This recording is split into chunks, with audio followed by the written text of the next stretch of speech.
Okey, kembali semula kepada example yang seterusnya lah. Okey, kita akan tengok pada example 3.2. Okey. So 3.2 ni kalau tengok pada figure macam ni biasa soalan yang figure dia macam ni. Okey. Sebenarnya penerangan yang saya berikan berkaitan tentang rotation, normal stress, shear stress pada pasti X, Y, X prime, Y prime tu, kalau you biasa nampakkan dia bagi figure macam ni kan. Okey. Dia akan bagi kamu mention keratan. Let's say macam keratan AA ni lah. Okey, keratan AA. So, biasanya figure macam ni dia adalah menunjukkan soalan tu adalah untuk analisis tegasan paksi bagi satu paksi saja. Maksudnya pada satu keratan saja. Okey. So, kalau soalan macam ni maksudnya satu paksi. Bila satu paksi tu, you punya normal stress dan juga shear stress tu adalah equation yang kita cari sebelum ni lah. Okey. Nanti pada example-example yang selepas ini, kita akan belajar untuk cari analisis shear stress, normal stress pada dua paksi. Di mana equation dia lagi panjang. Okey. Equation dia lagi panjang. So, pada siapa yang ada buku, okey, nanti saya akan tulis, saya akan note down kan dalam note saya ni, page mana lah. Sebab kalau saya nak go through satu-satu nanti makan masa Okey. Sekarang ni kita fokus dulu pada example 3.2. Okey. Example untuk 3.2, the bar shown in figure below has a square cross section, okay, for which the depth and thickness are 40 mm. Say you ada square, okay, dengan depth dan thickness dia ada 40 lah. 40 mm. If an axial force of 800 Newton is applied along the centroidal axis of the bar cross-section area. Determine the average normal stress and average shear stress acting on the material along section AA plane. Okay. So, yang ni kalau dia bagi you keratan macam ni, okay, kita akan gunakan yang simple ataupun equation yang mudah lah. Yang saya terangkan sebelum ni lah. Okay. So, kalau kita cutkan dia, okay, you cut pada, kita tengok pada figure ni yang ni. Okay, you cutkan dia pada AA. So, kita lukiskan dia punya figure diagram untuk N, V, dan juga N, bukan N ni adalah pressure dan juga ni adalah N. Okay.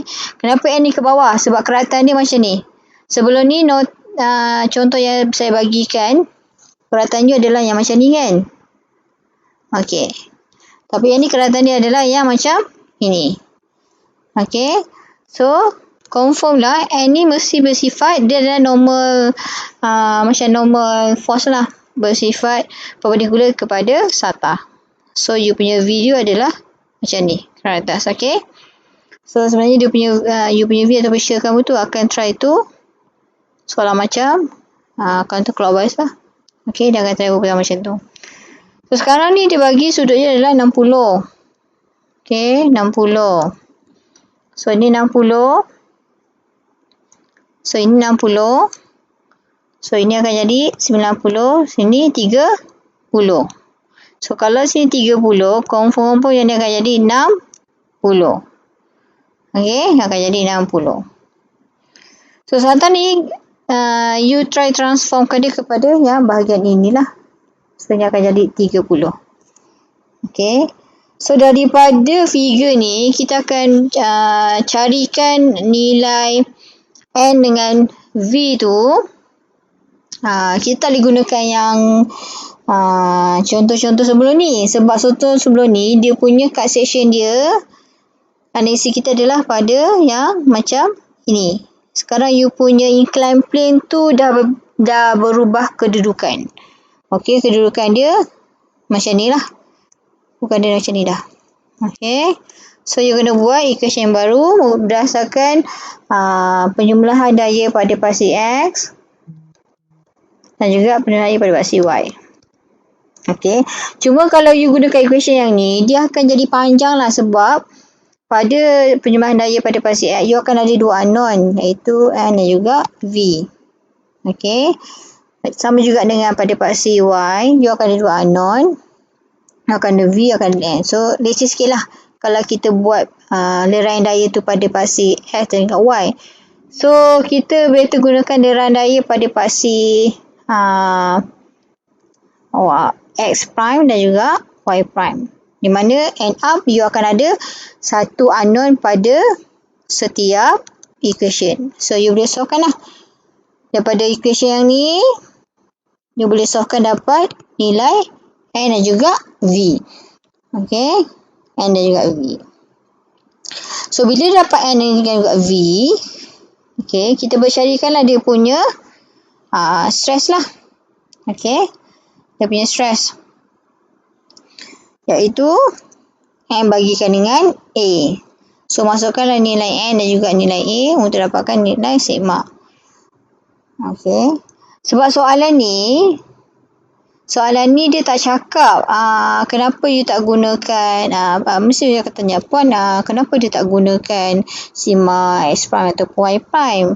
Sebab dia kata benda ni dia tak berubah. Soalan pun tak minta kamu carikan normal stress ataupun pada certain macam mana cakap sebab you dah masukkan dah sudut dia di sini.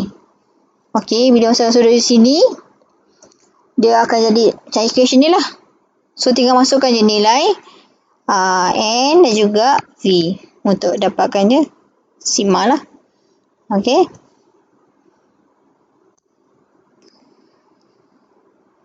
Cuma yang berbeza nanti dia punya nilai D dia. Kita ada D new, okay. D yang barulah sebab kalau ikutkan dia punya D dia dah berbeza. Dia bukan jadi 40, dia akan jadi yang ni. Kita nak cari D yang ni. Okay, jadi D yang ni. So, gunakan teorem Pythagoras. Gunakan teorem Pythagoras, you akan dapat D yang baru iaitu 46.12. Jadi, you punya nilai A untuk area tu dah berbeza lah. Okay, dia tak akan jadi 40 kali 40. Okay, sebab you cutkan dia lah. Sebab kalau 40 kan, yang ini dengan lebar dia. Okay, depth dengan thickness dia. Sekarang, bila you cutkan daripada sini, so, dia punya D dah berubah lah. Okay, soalan ni tricky sikit sebab dia area dia tu dah berubah. Okay. So, saya tu untuk example 3.2. Nampak simple. Tapi you kena tengok soalan tu betul-betul. Information ni macam mana. Okay. Sekarang kita masuk. Okay, yang tadi kira yang atas ni. Kalau nota yang ke atas ni adalah tentang analisis tegasan pada satu paksi. So, macam mana dia tahu pada satu paksi? Biasanya dia punya soalan dia akan bagi macam ni. Dia akan bagi juga keratan dan akan bagi dalam bentuk bar tu. Okey, itu satu paksi. So, bila yang kita misalkan kata sebagai dua plane. Okey, dua plane ni. Okey. Dia akan yang bentuk kotak-kotak ni lah. Okey. Bentuk kotak-kotak ni. So, sekarang siapa yang ada buku R.C. Hibbeler?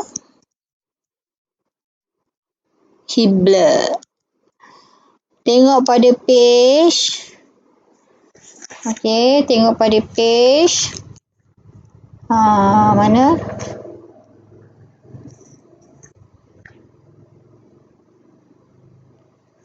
Enam tiga sembilan.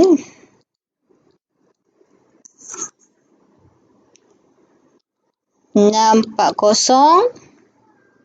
640 tak ya. 640 ni dia punya apa? 640 ni macam contoh example lah. Okay. 639. Okay. Sorry. Bukan 639. Tengok pada page 642. 642. Dan juga 643. Okey. Yang Miss Farah punya ni adalah yang buku lama. Okey, ni buku lama. Okey. So pada buku baru yang you dah beli tu, daripada page 642 dan juga 643. Okey. Sebenarnya pada muka surat 643 ni, dia 643 sebenarnya dia adalah leraian daya pada figure lah. Okey. So, dia berkaitan tentang static. Iaitu you kena buat equilibrium equation. Okey, equilibrium equation. Untuk wujudkan equilibrium equation ni, untuk you wujudkan equation bagi normal stress on X bar dan juga shear stress bagi X bar dan juga Y bar. Okey, yang Miss Farah dah simplifikan yang ni. Okey. Yang ini dan juga yang ni lah. Okey, dia sudah simplifikan dia.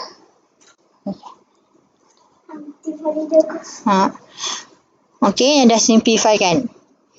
So, kalau macam saya nak terangkan satu-satu, macam ni, you go through dulu. Kalau ada soalan nanti tolong tanya saya dalam WhatsApp. Kalau saya tengok macam ramai yang confused, sebenarnya macam ni, dia just nak terbitkan persamaan je. Okey, yang penting nanti you akan gunakan equation yang warna kuning, hijau dan juga biru ni. Equation ni pun nanti akan diberikan dalam dalam lampiran masa ujian dan juga test. Okay, so far tapi pernahlah sekali dulu ada lecturer tu, tak tahulah mungkin dia nak sudah terfaham. Dia keluarkan soalan derivation, dia suruh derive. Dia bagi figure, dia suruh derive kan untuk cari normal stress dan juga shear stress bagi X prime dan juga X prime juga Y prime. So, tolong study sikit lah berkaitan tu. Okay. Dia kalau you tengok pada figure muka surat 43 tu, you akan ada figure macam ni lah. Okay. Figure macam ni. Ni adalah satu keratan You akan ada sini Y bar. Okay.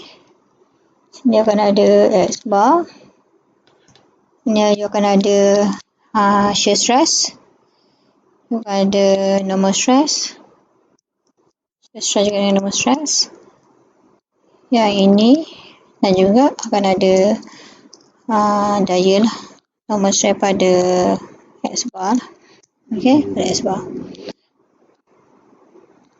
Okay. So, daripada sini nanti, you akan derivekan dia. So, kalau siapa yang ada buku tu, you nampak dia akan buat penjumlahan daya pada paksi X dan juga penjumlahan daya pada paksi Y. Dia akan tengok pada satu condong lah. Okey, kenapa satu condong? Sebab dia adalah pada X prime dan juga Y prime. Okey, dia macam statik lah. Ataupun kalau you recall balik masa statik, kita ada buat macam penjumlahan daya untuk carikan geseran pada satu condong kan. Macam tu lah. Okey. So, nanti yang ni kita akan guna pakai yang ni lah. Kalau soalan tu dia pada dua paksi So, sekarang ni yang ni adalah untuk dua paksi atau personal 2D plane lah. Okay. So, yang ni adalah beberapa signage convention yang you perlu tahu.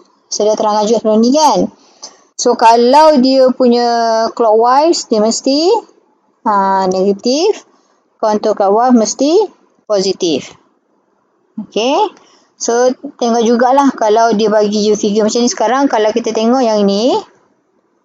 Okay. Kalau kita tengok yang ni. You tengok kat sini dia punya normal stress semua. Tension kan. So, positif. So, untuk shear stress, tengok pada yang ni. Okay. Tengok pada yang ini. Bila dia kata shear XY, dia adalah shear stress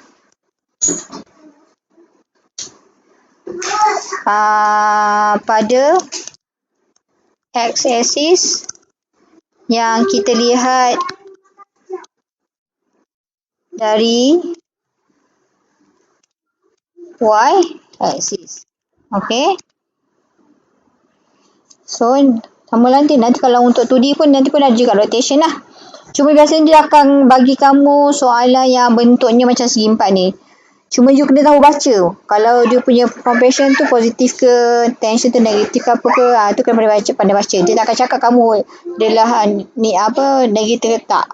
Okay, you kena pandai baca dia punya figure. Okay. So, yang ni, kalau yang ni dalam motor 3D lah. So, untuk you punya batch ni ataupun untuk diploma, kita tak akan tengok pada Y, pada Z axis. Kita akan tengok pada Y dengan X sahaja.